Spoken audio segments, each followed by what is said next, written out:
আজকে স্ট্রাইক ছিল আমরা জানি, কিন্তু আমাদের গভর্নমেন্ট অর্ডার ছিল আমাদের স্কুলে যাওয়ার জন্য। গভর্নমেন্ট কোনো ধরনের নোটিফিকেশন জারি করেনি যে আমরা স্কুলে যাব না।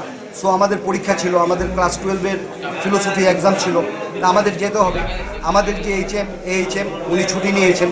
ইনচার্জে আমাদের একজন টেট কোয়ালিফাইড একজন টিচার আছে, দেবব্রত দাস, ওনার দায়িত্বে আছেন। আমি স্কুলের স্টাফ কাউন্সিল সেক্রেটারি।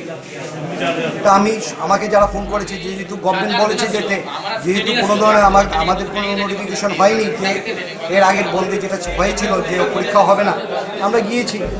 আমরা স্কুলে ঢোকার আগে যে লোকাল এসএমসি কমিটির মেম্বার ছিল ওদেরকে বলেছি যে আমরা স্কুলে যাব কি না, আমাদের কোনো অসুবিধা হবে কিনা। তারা অভয় দিয়েছে যে আপনারা যান।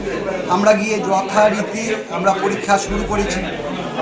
যখন 12টা নাগাদ, 12টা বা 12টা 5 এরকম হবে, একজ্যাক্ট টাইমটা বলতে পারছি না, আমরা পরীক্ষা নিচ্ছিলাম। অতর্কিতে তারা 30 থেকে 35 জন তারা ঢুকেছে। আমরা বলেছি যে আমাদের বলেছে কেন আপনারা এসেছেন। আমরা বলেছি যে আমাদের পরীক্ষা ছিল, আমরা তো গভর্নমেন্ট অর্ডার, আমাদের এইচএম আমাদের ইনস্ট্রাক্ট করেছে আসার জন্য, তা আমাদের তো আসতেই হবে, গভর্নমেন্ট অর্ডার আমাদের ক্যারি আউট করতে হবে। তারা তখন আর কোনো কথা নেই, কুকুরের মতো, কুকুরের সঙ্গের চেয়ে ভালো ব্যবহার করে। লাঠি, ঘুষি, চেয়ার দিয়ে মাথায় মারা, তারপরে পিঠে মারা, যেখানে পারে ওখানে মারছে। এখানে লাঠি তাদের হাতে ছিল, ফ্ল্যাগের যে লাঠি ছিল, এই লাঠি দিয়ে তারা মেরেছে, চেয়ার দিয়ে তারা মেরেছে।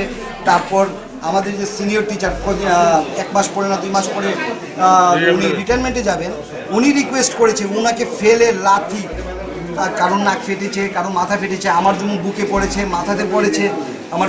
তারপরে আমরা কোনোভাবে পালিয়ে বাঁচানোর চেষ্টা করি। কীভাবে পালাবো, আমাদের গেট লাগিয়ে রেখেছে। এর মধ্যে 2-1 জন ভালো ছিল, হয়তো গেটটা খুলে দিয়েছে। আমাদের স্টুডেন্টও হয়তো ছিল, আমরা আগে পড়িয়েছি। আমি তো 15 বছর ধরে চাকরি করছি, অনেক স্টুডেন্ট বীর চট্টোপাধ্যায় দ্বাদশ শ্রেণী বিদ্যালয়। তারপরে আমরা কোনোভাবে প্রাণের